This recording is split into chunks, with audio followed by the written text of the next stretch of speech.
Channel की सभी update पाने के लिए सब्सक्राइब करें और प्रेस करें बेल आइकन।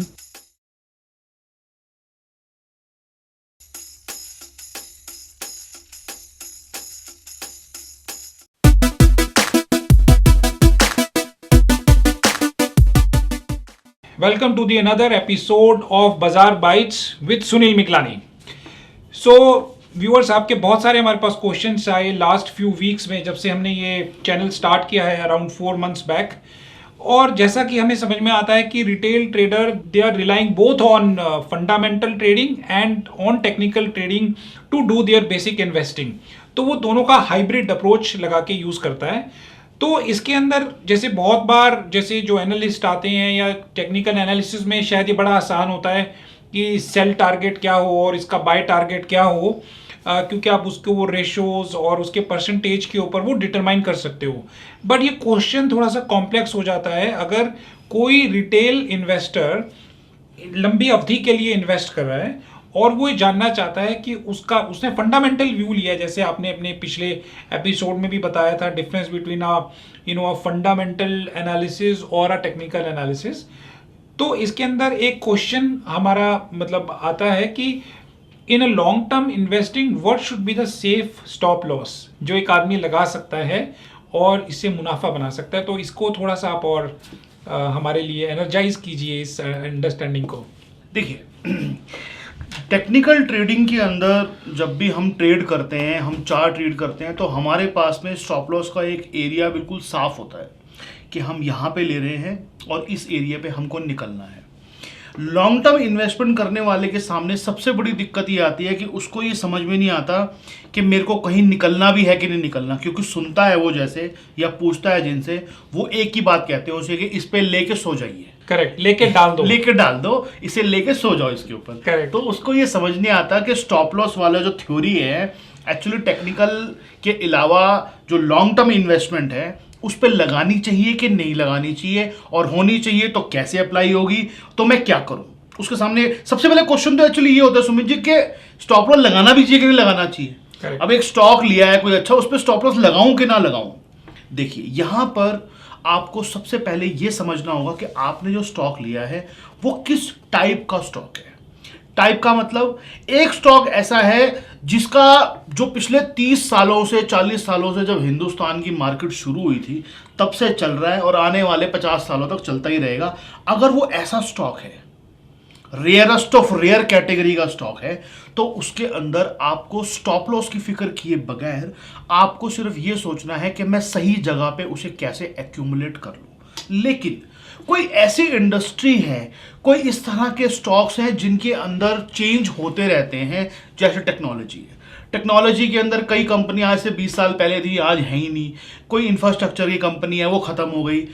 तो ऐसी बहुत सारी इंडस्ट्रीज हैं जिनके अंदर जरूरी नहीं है कि आज एक कंपनी है और वो कंपनी आज से 25 साल बाद भी जिंदा रहेगी या 10 साल बाद भी जिंदा रहेगी, कुछ नहीं पता। बैंक्स हैं, जैसे बहुत सारी इंडस्ट्री, ज्यादातर इंडस्ट्री ऐसी हैं। मैंने कहा ना कि जैसे रेयरेस्ट ऑफ रेयर स्टॉक होते हैं जिनमें आपको स्टॉप लॉस के बारे में सोचने की जरूरत नहीं पड़ती। लेकिन उसके अलावा जो भी है वहां पर, चाहे आप लॉन्ग टर्म इन्वेस्टमेंट करो, चाहे आप शॉर्ट टर्म करो, चाहे आप 2 महीने के लिए लो, चाहे आप 2 साल के लिए लो, चाहे आप 5 साल के लिए लो, आपको कहीं तो निकलोगे। कोई तो एरिया ऐसा होगा जहां पे आपको लगेगा कि नहीं, अब मुझे बाहर निकलना है। यहां पे ये लेके सोने वाला, लेके डाल देने वाला जो एटीट्यूड है ना, एक्चुअली वो अच्छा नहीं है। क्योंकि कुछ नहीं पता कौन सी कंपनी कब क्या कर दे, चेंज ना हो पाए चीज़ों के हिसाब से। और वो स्टॉक, हमने ऐसे ऐसे स्टॉक देखे हैं जो 500-500, 1000-1000 रुपए के स्टॉक 5-5 रुपए में आ गए, क्योंकि वो कंपनी अपने आप को बदल ही नहीं पाई।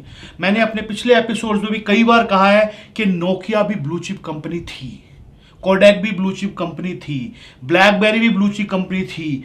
जिस समय वो कंपनियां जिंदा थी उस समय उनको रिकमेंडेशन दी गई होगी सबको कि ये स्टॉक लेके भूल जाओ, नोकिया का स्टॉक लो और भूल जाओ। लेकिन आज जिसने लिया होता और भूल गया होता, सोचो उसका क्या हुआ। क्योंकि कई बार कंपनियां अपने आप को सिचुएशन के हिसाब से नहीं बदल पाती हैं, चीजें कई बार खराब हो जाती हैं, हमको पता नहीं चलता है। तो कहीं ना कहीं आपको ऐसा एरिया चुनना होगा कि मैंने ये स्टॉक लिया है, मुझे इस स्टॉक से बाहर निकलना होगा किसी एक ऐसी जगह पे जहां पर इसके अंदर कुछ खराबी आ जाए, आइदर टेक्निकल और जो है फंडामेंटल।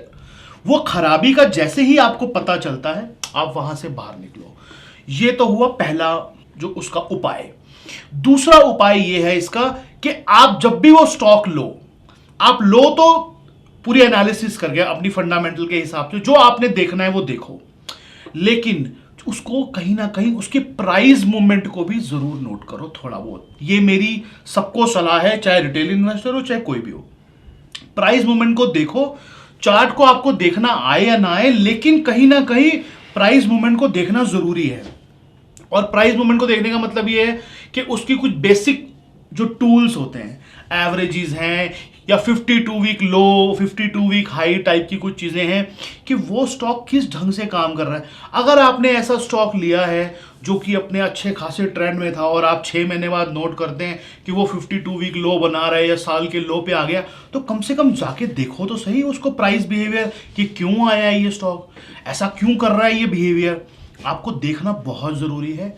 और मेरी ये सबको सलाह है, जो भी ऐसे इन्वेस्टर हैं जो लॉन्ग टर्म के लिए इन्वेस्ट करना चाहते हैं या कर रहे हैं, वो अपने दिमाग में एक ऐसा प्राइस बना के रखें जहां उन्होंने लिया है उससे 20% नीचे हो सकता है, वो 30% नीचे हो सकता है, 40%, जितना परसेंटेज वो चाहें, या एक टूल चुन ले कोई भी, जैसे 200 डे की एवरेज एग्जांपल, लास्ट के 200 दिन की एक एवरेज प्राइस की, उस एवरेज के नीचे जब भी वो प्राइस जाता है, चाहे आप कितने ही लॉन्ग टर्म इन्वेस्टर हो, आप उसमें से बाहर निकल जाओ। और जब वो प्राइस उसके ऊपर आता है उस पर दोबारा एंट्री कर लो। जैसे मैं सबको ये टूल देता हूं, अपने दिमाग में एक लाइन बना लो, आप उस लाइन के ऊपर स्टॉक अपने पास रखो और उस लाइन के नीचे उस स्टॉक को छोड़ दो। मान लेते हैं ये 200 की एवरेज है एक, ये स्टॉक इसके ऊपर खड़ा है, आप लॉन्ग टर्म इन्वेस्टर हो और वो एवरेज बहुत नीचे और आपका स्टॉक बहुत ऊपर है, आप अपना बेफिक्र होकर बैठो, आपको कुछ नहीं करना। लेकिन अगर आप आने वाले साल 2 साल में ये देखते हो कि वो स्टॉक घूम के आया और अपने 200 डेज, लास्ट 200 डेज की एक एवरेज के नीचे आ गया, तो लास्ट 200 डेज की एवरेज का मतलब होता है लगभग 1 साल की एवरेज। उस 1 साल की एवरेज के नीचे अगर वो स्टॉक आया है तो कोई ना कोई वजह तो जरूर है, उस स्टॉक में कहीं ना कहीं कुछ खराबी होगी तभी आया, वरना नहीं आता। अगर वो आया है, आपको एक बार वहां से एग्जिट करना है। मे बी वो एग्जिट आपका टेम्परेरी हो सकता है, जरूरी नहीं है आपको उस स्टॉक को छोड़ देना है, वहां पे दोबारा कभी लेना नहीं है, लेकिन अपने दिमाग में एक लाइन बना लो कि ये लाइन जो है, इस लाइन के नीचे ये स्टॉक जब भी आएगा मैं इसमें से बाहर निकलूंगा, इसके ऊपर जब भी आएगा मैं इसको फिर बाय कर लूंगा। अगर मान लेते हैं वो स्टॉक आया, उसके नीचे चला गया, आपने उसमें से निकल गए, दोबारा ऊपर आया फिर ले लिया, फिर वो नीचे चला गया फिर बेच दिया, फिर ऊपर आया फिर ले लिया। ऐसे आपने अगर 2-3 बार भी कर लिया, आपको नुकसान होने वाला नहीं है, आप नोट करके देख सकते हैं। आपको 2-4% का होगा फर्क, सौदे को आप लेंगे और उसमें से निकलेंगे बाहर, लेकिन आप ट्रेंड के साथ रहेंगे। अगर वो स्टॉक ऊपर आ जाता है और सस्टेन कर जाता है और फिर ऊपर से ऊपर निकल जाता है, तो वो आपके 2-4% अगर गए भी होंगे तो वो आपके पूरे हो जाएंगे। और वो स्टॉक अगर कभी भी ऊपर नहीं आता और हमेशा ही नीचे रहता है, तो फिर आपको वो दुख नहीं होगा 2-4% अगर आपने सौदा लेने बेचने में दे भी दिए। जेपी एसोसिएट जैसा स्टॉक या यूनिटेक जैसा स्टॉक अगर आपके गले पड़ गया होता और आपने ये थ्योरी मान ली होती, तो आप सोचो कि जिस दिन वो नीचे गिरे थे, यूनिटेक की 200 डे की एवरेज 300 रुपये, 350 रुपये के आसपास थी और वो स्टॉक 20 रुपये आ गया उसके बाद। अगर किसी भी आदमी ने इस रूल को फॉलो किया होता कि मुझे इसके नीचे स्टॉक रखना ही नहीं है, चाहे वो स्टॉक कितना ही अच्छा क्यों ना हो, तो आप सोचिए कि आपका कितना बड़ा बचाव हो सकता है। आप रूल बनाइए, उस रूल से कुछ स्टॉक को अलग रखिए, जो कि जैसे मैंने बताया रेयरेस्ट ऑफ रेयर केस है, उनको अलग रखिए। बाकी जितने भी स्टॉक आपके पास हैं उनके लिए वो रूल अप्लाई कीजिए। और उस रूल पे आने पे ये मत सोचिए कि ये स्टॉक तो अच्छा था, मैं तो चाहता था, मुझे बड़ा अच्छा लगता था, बड़ी ग्रोथ है इसके अंदर आगे। अरे भैया जी, ग्रोथ है तो मार्केट को भी तो पता है कि आप उनसे ज्यादा सियाने हो। आप मार्केट से ज्यादा सियाने नहीं हो, ना कभी थे, ना आप कभी हो सकते हो। मार्केट सबसे सुप्रीम है, भाव जो है वो सबसे आगे है, भाव के आगे कोई नहीं जा सकता। प्राइस को सब कुछ मालूम है। जितनी नॉलेज आपकी है उससे ज्यादा नॉलेज मार्केट के पार्टिसिपेंट के पास है, जो कि प्राइस वहां तक लेके आए हैं। इसलिए अल्टीमेटली नेट में बाद में जाके गलत आप ही निकलने वाले हो, ये बात आप मान लो। प्राइस हमेशा राइट होता है, प्राइस अपने आप को बता देगा कि वो नीचे क्यों आया है। जिस दिन यूनिटेक नीचे गिर रहा था 600 रुपए से, उस दिन भी 300 रुपए सब लोगों ने सोचा होगा इतना लैंड बैंक है इनके पास, इतनी बड़ी कंपनी है, क्या हो जाएगा, आखिर में तो स्टॉक आ ही जाएगा ऊपर, लॉन्ग टर्म में तो ये बहुत अच्छा है। ये जो आर्गुमेंट है, ये जो बातें हैं, ये जो एक्सक्यूजेस है, सब लोगों ने दिए होंगे अपने आप को। लेकिन आज उनका क्या हो रहा है आप सोचिए, 10 रुपए 20 रुपए में स्टॉक काम कर रहा है आज। इसलिए एक्सक्यूजेस को अपने पास रखिए, और जो प्राइस बता रहा है, चाहे आप लॉन्ग टर्म इन्वेस्टर हैं, आपने फंडामेंटल देख के लिया है, कंपनी बहुत अच्छी है, सब कुछ अच्छा है, आपकी सारी एनालिसिस राइट है, फिर भी प्राइस भगवान है। आप उस प्राइस को, अगर वो आ रहा है किसी जगह पे, आप अपने दिमाग में एक लाइन लगा लीजिए, उस लाइन के ऊपर उस स्टॉक को रखिए, उस लाइन के नीचे जैसे ही आए उस स्टॉक में से बाहर निकल जाइए। आप ये सोचिए, अगर आप सही साबित हुए तो कोई बात नहीं, ऊपर आएगा आप ले लेंगे दोबारा, लेकिन अगर आप गलत साबित हुए और वो स्टॉक नीचे से नीचे निकल गया तो आपका कितना बड़ा लॉस बचेगा। तो आपके सवाल का जवाब ये है, चाहे लॉन्ग टर्म इन्वेस्टर हो, चाहे शॉर्ट टर्म इन्वेस्टर हो, स्टॉप लॉस कोई ना कोई जरूर होना चाहिए।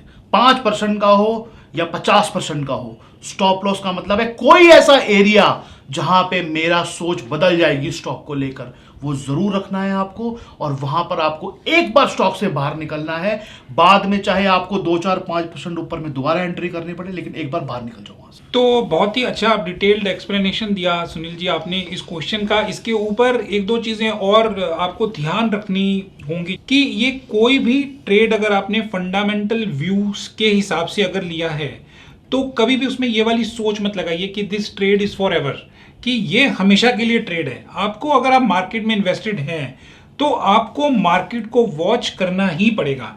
You have to sit and watch the stocks. ऐसी कोई भी पोजीशन नहीं है, ऐसा कोई भी ट्रेड नहीं है कि आपने लिया और आप भूल गए, क्योंकि वक्त बदलता है, चीज़ें बदलती हैं। बिल्कुल, आप ये सोचिए ना, ये जितनी भी बात आपने बोली ये सारी एनालिसिस का पार्ट है। जो आदमी एनालिसिस कर रहा है वो ये सब चीजें कहीं ना कहीं देख रहा है और उसको डिस्काउंट कर रहा है, लेकिन मैं तो बात ही दूसरी कर रहा हूं सर। मैं तो आप कह रहा हूं आप बिल्कुल ऑब्जेक्टिव बिहेवियर करो ना, आप एक लाइन लगा लो ना अपने दिमाग में, आपको डिसिप्लिन मानो, आप बिल्कुल कुछ मत देखो, आप सिर्फ ये कहो कि इस लाइन के नीचे मैं ये स्टॉक छोड़ दूंगा चाहिए कितनी अच्छा। और स्टॉक स्पेसिफिक कई बार बिहेवियर होता है, कोई कंपनी, पर्टिकुलर कंपनी अच्छा नहीं कर पा रही, सेक्टर ठीक कर रहा है, सब कुछ ठीक है, लेकिन कोई कंपनी ही अच्छा नहीं कर पा रही, और बाई चांस आपके पास ही वो कंपनी है, तो आपका सेक्टर के भला होने से भी भला नहीं होने वाला। डिसिप्लिन मानिए, जो भी स्टॉक लिया है, जिस भी बेस पे लिया है, कैसे भी लिया है, लॉन्ग टर्म के लिए लिया है, शॉर्ट टर्म के लिए लिया है, एक डिसिप्लिन जरूर मानिए कि कहीं ना कहीं उसमें से बाहर निकलना है। और मैंने कहीं सुना था, लॉन्ग टर्म की एक सच्चाई है कि लॉन्ग टर्म में सबको एक ना एक दिन मरना है, हर एक को मरना है। लॉन्ग टर्म की सिर्फ यही एक सच्चाई है और कोई सच्चाई नहीं है। इसलिए लॉन्ग टर्म का मतलब ये नहीं होता कि मैंने लेके अपनी छाती के ऊपर लेके जाना है, लेके आखिर में आपको कहीं ना कहीं तो काटना ही है, उसमें प्रॉफिट भी बुक करना होगा। आपने वो स्टॉक लिया है पैसा बनाने के लिए, ना कि अपनी ईगो को शांत करने के लिए। स्टॉक लिया है लॉन्ग टर्म के लिए, आपको प्रॉफिट अच्छा है तो निकलिए, या कोई ऐसा एरिया निकल रहा हो जिसमें से वो स्टॉक का व्यू चेंज हो रहा हो तो आपको निकल जाइए। तो इसी एडवाइस के साथ कि लॉन्ग टर्म इन्वेस्टिंग के अंदर you can not just sleep over it, you have to continuously watch, और आपको एग्जिट करने के लिए आप you have to change with time. अगर आपको लग रहा है कि रियलिटीज चेंज हो गई हैं, और उससे जुड़ी हुई न्यूज़ चेंज हो गई हैं, उससे जुड़े हुए परसेप्शंस चेंज हो जाएंगे, तो आपको भी मार्केट के अंदर चेंज हो जाना। लॉन्ग टर्म में आपको भी मरना ही है एक ना एक दिन, तो स्टॉक छाती पे लेके नहीं जाने यही छोड़ जाएंगे सारे। करेक्ट, सिर्फ यहाँ पे ईगो रह जाएगी और प्रॉफिट्स आपके साथ जाएंगे क्योंकि आपने उससे अच्छी जिंदगी जी होगी। तो इसी एक अच्छे नोट के साथ, एक लाइटर नोट पे हम इस एपिसोड को यहीं पर ख़त्म करते हैं, और अपने कमेंट्स हमें सेक्शन में ज़रूर डालिए। और thank you very much for watching Bazaar Bytes. Thank you very much.